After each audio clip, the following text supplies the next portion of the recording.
This is a pretty raw recording of a rehearsal for one of the Tales from the Longhouse events. The link to the Tales from the Longhouse is in the description, so come and visit. Hello, I've got a great story for you tonight, and for the story I want you to relax and rest as if you were in a hall in Govan. Govan, the capital of Clyde.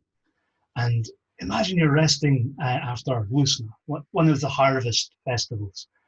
And if you were warriors, you would have been competing and throwing things and jumping and racing.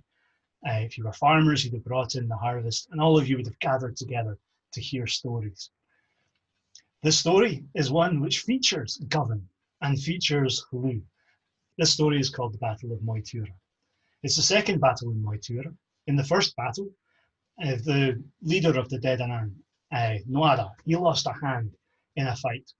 And having lost a hand, then it meant that he could no longer be king. So at the start of the story, Bras is king of all of the Fomorians and the Dedanan. But things are not well. There was an alliance, much as there's an alliance often between the Aesir and the Jotun. But, well, just as the Aesir and the Jotun fight, so Bras and the Fomorians, they fight with the Dedanan. Well, not so much fight, not open conflict at the start. It's more that Bras wasn't really a good king. Just like brass, the metal, is not quite like gold. Bras dressed and looked fine and shiny, but he was stingy, and he taxed the Dedanan very harshly. It's said that he wanted the tax from the cows, the cattle, and he wanted the milk as a tax from the cattle. Fair enough. He limited it as well. He only wanted the milk from cows that were brown and hairless. But then, once it had been agreed to, all the cattle in Ireland were driven between two fires, which burnt all the hair off them and turned them brown. So the Dedanan had no milk. When he hired people to do jobs, he was known to be a harsh taskmaster. In fact, when the Dagda, one of the Dedanan, set to building duns and forts all across Ireland, he wasn't sure he would get any decent as pay. However, one of the Dagda's sons, Angus Oak, who is an awesome character and I should tell more stories of, suggested to him that he should ask for the cow called Ocean. And the reason for that will come in later.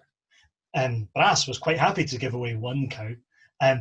He lined all cattle up in Ireland, and it was just one cow, Ocean, that the Dagda asked for. Bras was stingy, but even he thought that this was a cheap price for all the forts and things that the Dagda had made. But anyway, things went from bad to worse. And not only was Bras a bad king and a stingy king, but he was bad to poets. Until one day he was so inhospitable that a poet who was visiting was left in a cold room with nothing to eat, nothing to drink. And when he left the dun, instead of saying a poem in praise of Bras, he said, "This is a king who will leave you with no grease on your knife and no ale on your breath." Maybe it's a better poet who can put it into more harsh words, but so astringent was the poem which this poet composed that Bras's face came out in red blotches that permanently disfigured him, and that meant he could no longer be High King. Meanwhile, Nuada had had a new hand made for him, a hand of silver, which is where he got his name Silverhand.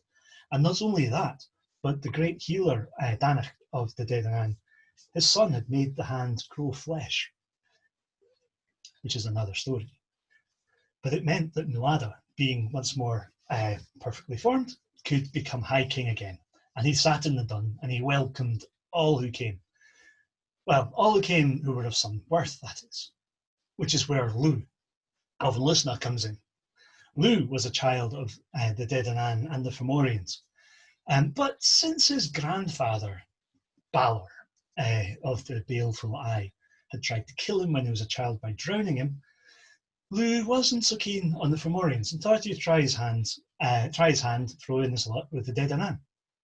When he arrived at the gate, he had to prove his worth to gain entrance to the dun. So the gatekeeper asked him, well, to enter, what can you do? And Lou had been fostered to a smith, so he'd earned the art of shaping metal, and that was fine. But the door warden answered, yeah, we've got blacksmiths. Got a great blacksmith called Govan. Oh, okay. I'm a silversmith. Ah, yeah, see, we've got a great worker of detail as well. He is called Credney.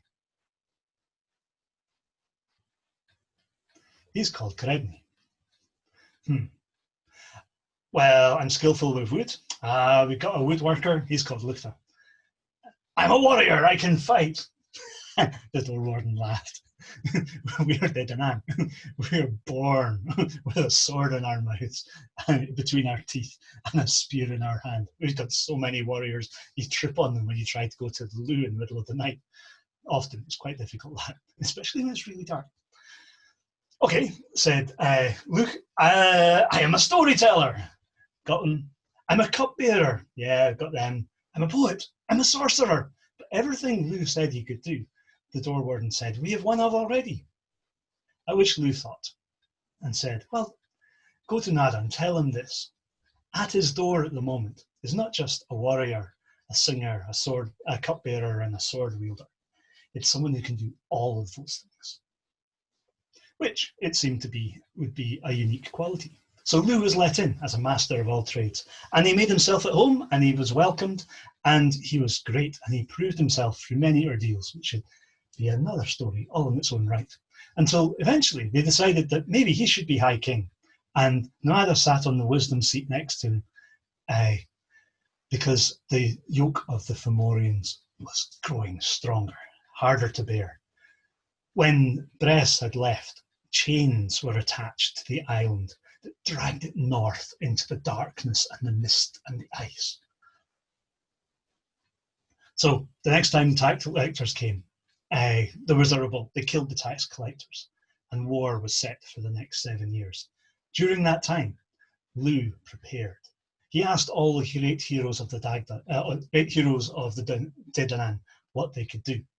And we've already heard about Govan the smith, and Luther the jewellery worker, and Luther the woodworker, and Credney the jewellery worker. But there was also Danacht and his daughter Armid, who were healers, and the Dagda, who was a great and mighty god who had a spear that could carve a furrow the size of a fortress with one blow. Angus Og, who you need to be much later at the evening and much more drunk to have the stories about. Lou also collected weapons and treasures from all over the world.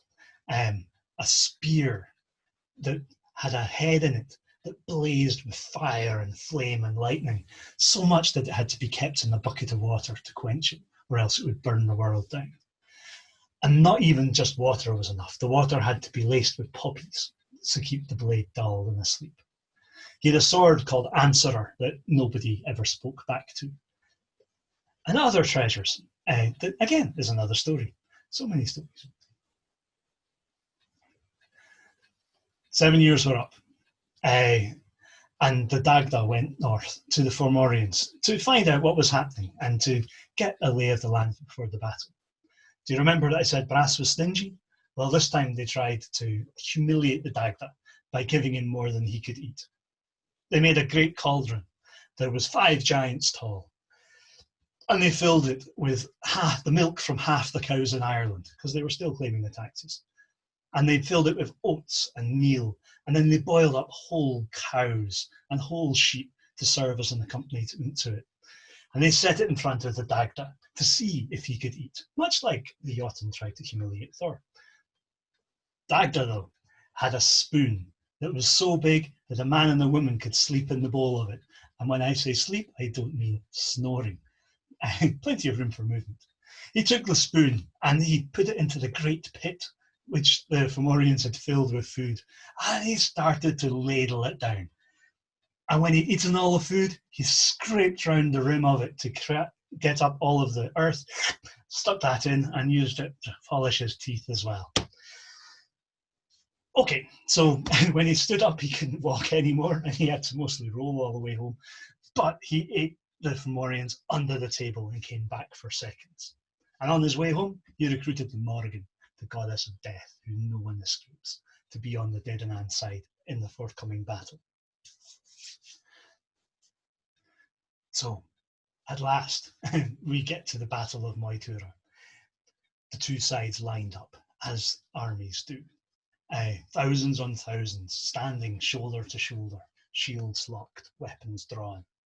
Champions stepped forward from either side, and they fought, and spears were shivered, shields were shattered, songs were sung, and great fights happened. No one of name was involved on the first day, but there was a remarkable feat. Every time one of the Dedanan died or their weapons shattered, they came back again. This was of great interest to the Fomorians, and one in particular, Rowan, disguised himself as one of the Dedanan and went looking with a broken spear to see where he could have it mended. He found the smithy of Govan, where Govan was hammering and Luchta was carving wood and Credne was making bronze rivets. And Govan would hammer 3 times and make a spearhead. Luchta would carve the shaft and throw it. Spearhead would fit on and Credne would ram home the rivets quick as a flash. So the weapons were being made new as fast as they were being broken, and none of the Fomorian smiths could match that. So Rowan was standing there holding a spear, and seeing what it was that was undoing his folk, he threw the spear hard and fast, and it hit Govan in the belly. Govan grabbed the shaft of the spear, pulled it out, and threw it back. Rowan was not able to get up from that throw, and he was pinned to the floor. Govan, however, was able to go to